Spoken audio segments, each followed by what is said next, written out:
cab shouldn't fall off anymore.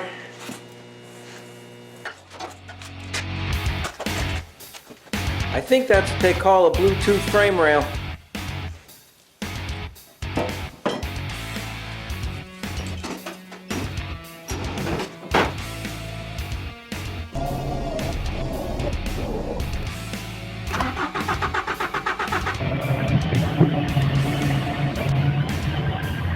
Well, Mazda fans, we got us a 92 B2200 extended cab. For all you B-Series Mazda truck owners out there, be thankful if you live out of the Rust Belt. Alright, I'm pretty happy. I'm checking all of the positioning of the frame to make sure it's going to give us the results to make the truck near factory specs. And you can see that thanks to some fixturing, I was able to get the bubble between the two lines here, as well as remove the level.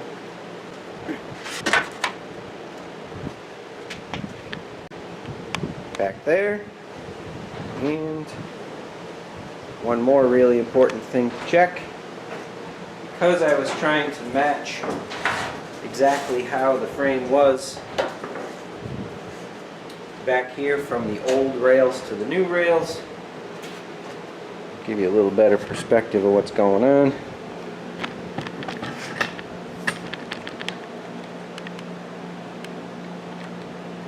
That is between the bubbles as well. So I'm very pleased. That gives me the confidence that I can go ahead and start burning in this frame rail. Get the truck back to having one side with some integrity, and then I need to go and do the exact same thing for this side. Hopefully all the lessons learned from the other side expedite the removal and replacement of this frame, especially with the other frame rail already being matched to that one. So here we go.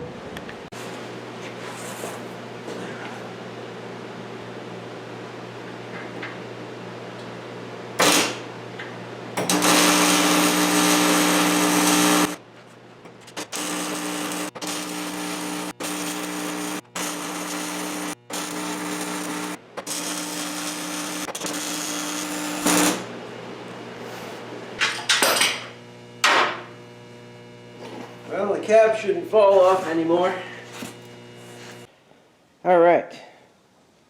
The passenger side frame rail is all welded in. The cab mounts re-welded to the new frame. So is the center bearing cross member as well as the torsion bar cross member. And it's good all the way to the back. Guess what? I get to do it all again on the driver's side. Time to cut it all apart. Okay, I just finished welding up the driver's side frame rail. Now it's time to get over here and cut the remainder of the stock frame rail out and get that one stitched back in place so I can start putting cross members in and gas tanks and brake lines and spring hangers and shackles. Alright, got a lot of work to do. Here we go. Well, I bought this Sawzall swap meet yesterday for 20 bucks. See how it works.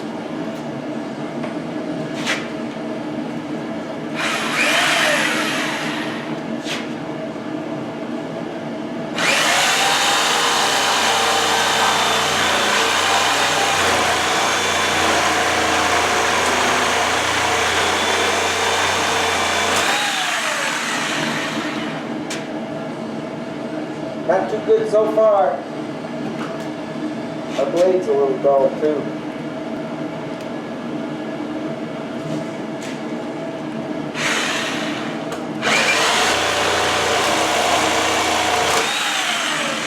Oh boy, now I know why it was for sale. That cheap.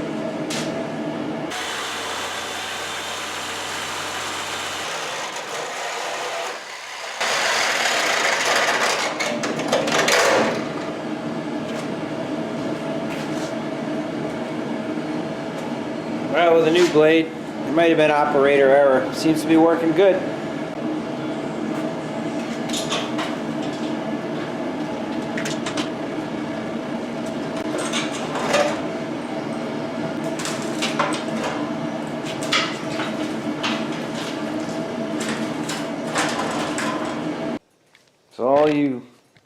B2200 or B series Mazda truck owners out there, be thankful if you live out of the Rust Belt, because every single truck, I don't care if it's a Mazda, GM, Ford, Dodge, Nissan, Toyota, this is what we're faced with because of the acid they put on the roads every snow season to help it be a little less slippery. Alright, let's get the rest of the truck cleaned up. I'm going to cut the brackets off of this frame for the bed, and cut the cab mount off the frame in there, and get everything prepped now that I know how everything needs to be, because I did the other side already. I do all that work ahead of time, then hopefully it's just a matter of slipping that new frame rail in there and start stitching it together. Alright, there's the mess I took out of the frame of the Mazda. The whole underside is all prepped and ready to weld the new one in. I'm completely exhausted. I'm going to finish cleaning up my mess, and we're going to get back at it tomorrow.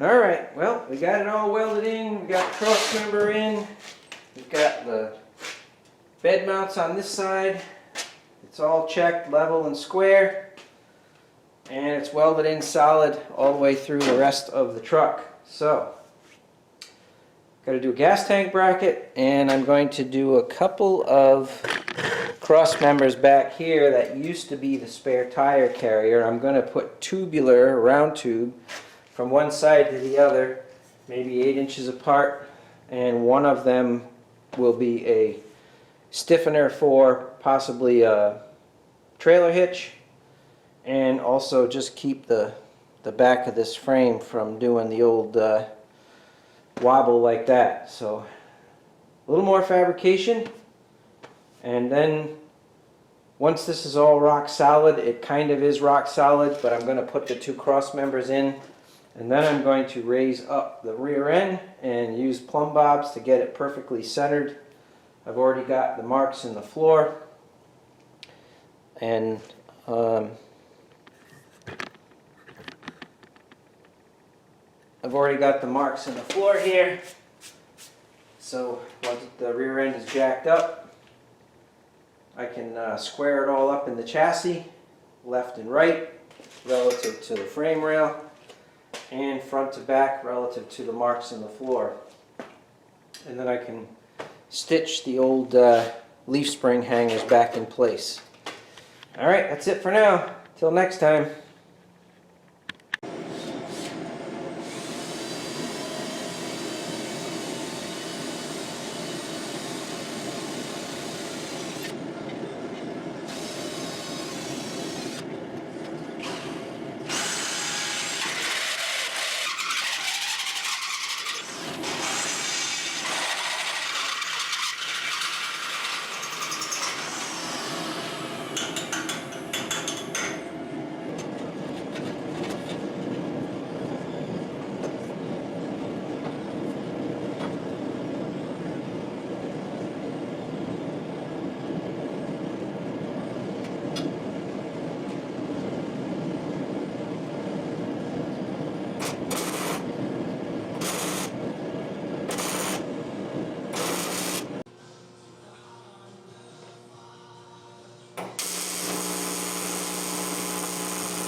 Well, folks, I am extremely happy to get to this point. I just got the spring hangers tacked in place. Actually, it's more than a tack.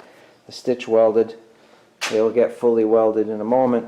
I've got the rear shackle hangers in place. This really sent me for a loop, and I'll explain why in a minute. But I had to take super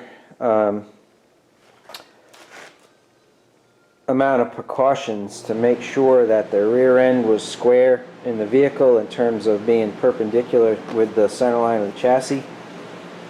I got my angle finder on the rear end to make sure that all my measurements are good with the rear axle parallel with earth, and I've measured the distance between the leaf spring eye and the bottom of the frame, and that ensured that my shackle angle was the same. There's another plumb bob there. I've checked the reference from the drum spacing to the frame on both sides using this method, and everything is good. And I also double checked my measurement from the front of the spring hanger to the cab mount, and it matches on both sides. So, and also the distance between the bottom of this frame rail and the top of the axle tube. So what I'm trying to point out here is that I really made sure that this thing was in the correct position before I nailed it down. And you can see I've got ratchet straps strategically placed to pull it into shape.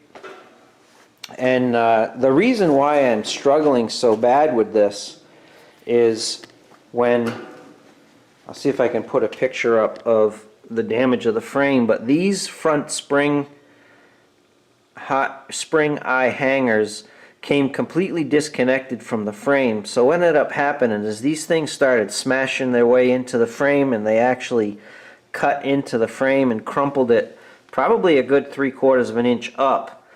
What that did was it allowed these to change position, so I had 0 reference points of where they needed to be. So the struggle I had was, the only measurement I had was the center of this spring shackle hanger to the back of the cab. So what I ended up doing was positioning these first and driving the position of these, not knowing fully where they needed to go. So I had to compress the suspension using the jack and some ratchet straps to compress the spring to what is pretty much the stock ride height, and make sure that the wheelbase is correct and the front spring eyes match their position, not only forward and back on both sides, but also relative to the center line of the chassis. I hate to even admit it, I'm kind of embarrassed to say that it took me probably 4 hours just to get to the point where I'm tacking these in place. Part of it was just the lack of confidence and trying to find out every which way I could to make sure that I was in fact repositioning those where they should be. So when the bed goes on, the tire will be in the center of the wheel opening. I also had to compensate for the wheelbase measurement that I took. The suspension is fully extended. Now the problem with it being fully extended and I can't collapse it is I didn't undo the torsion bars so I could jack this all the way up, but I did some calculations and measurements to how far does this move rearward under compression, and it's about 5/8 of an inch. So I actually positioned the angle of the location of the rear end based on the plumb bobs coming down from the axle and the factory wheelbase setting plus 5/8 of an inch. And that's pretty common. If anybody's done any street rod or hot rod work, you have to kind of compensate for the wheelbase adjustment based on how the front suspension moves around because of its mounting geometry. So that's pretty cool. I've got a lot of growth potential built into this thing, so if I did want to lower this substantially, I've got the increased clearance between the axle, because this is in effect a C-notch or a raised rear frame rail. I think I gained 2 inches. I'm not interested in doing airbags and a 4-bar rear end or anything like that, at least not now. This is just in case I decided to go crazy with this one. I have a good, square, solid rear suspension geometry and framework. So if I needed to get aggressive with this truck in terms of performance, it certainly will be capable of doing that. Alright, that's enough yammering. I just wanted to share with you the struggle that I went through just to get this far. And it's I used at least a half a day here on Saturday to get it to this point. But the good news is, if I really needed to roll this truck out of the shop, I can put wheels back on it. That's a pretty cool thing. So, as a matter of fact, if I hooked my boat tank up to it, I could actually drive the truck the way it is right now. So, whew! Very thankful to be over this hurdle. Alright, let's keep going. Alright folks, that's going to do it for this video. If you're still with me, thanks. I really appreciate your time. And I know there's a ton of things you could be doing other than watching my videos. So thank you very much. I appreciate it. So thanks again. If you're still hanging in there, hit the subscribe button and the like button for me, would you? Thanks a lot. We'll see you in the next video.